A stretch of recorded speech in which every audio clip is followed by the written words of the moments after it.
मित्रांनो, मी एक अर्ध्या तासाचा एक एडिटिंगचा कोर्स बनवला आहे. ते जर तुम्ही बघितला तर त्या अर्ध्या तासात तुम्ही एडिटिंगचे मास्टर होसाल. खरंच आपल्याला वाटतं का आपण अर्ध्या तासात एडिटिंगचे मास्टर होऊ म्हणून? आपल्याला वाटतं की अर्ध्या तासात मी एडिटिंग शिकू शकतो. हां, कुठले ऑप्शन कसे काम करतील हे तुम्ही जाणू शकता.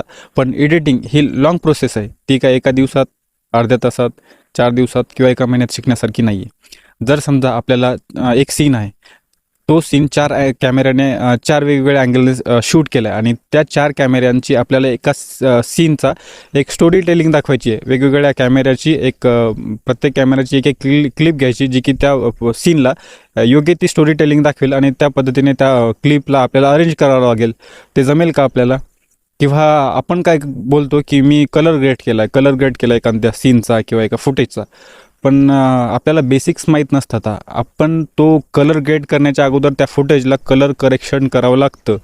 त्यानंतर आपण कलर ग्रेड करायला पाहिजे. ह्या बेसिक गोष्टी असतात. पण हे बघा, एडिटिंग ही जी गोष्ट आहे ना, ही कुठल्याही प्रकारचं इफेक्ट वगैरे विषयी निगडीत नसतं. एडिटिंग मेनली जी असते ना, ती स्टोरी टेलिंगवर असते.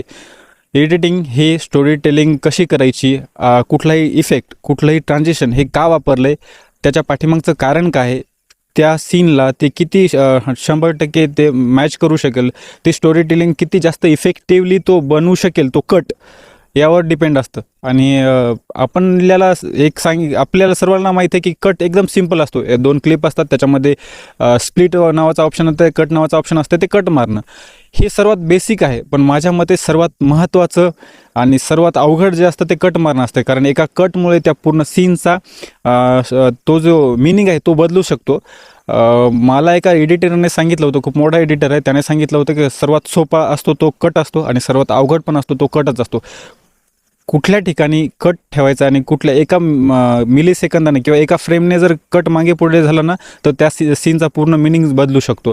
तर थोडंसं मला फक्त एवढंच सांगायचं, जे बेसिक्स असतात ना, त्या बेसिक्स अगोदर क्लिअर करून घ्या. आणि तुम्हाला खरंच जर एडिटिंगवर जर करिअर बनवायचं असेल तर आपल्याला CapCut VN पुरतं मर्यादित न राहता आपल्याला मोठमोठे सॉफ्टवेअर थोडेसे शिकून घ्यावं लागतील. मल्टीकॅम कसं एडिट करायचं, कुठलं मास्किंग वगैरे, आणि स्टोरी टेलिंग कसे चांगल्या पद्धतीने होऊ शकेल, या गोष्टीवर तुम्ही मेनली फोकस करा आणि जे सॉफ्टवेअर आहेत ना ते शिकून घ्या. धन्यवाद.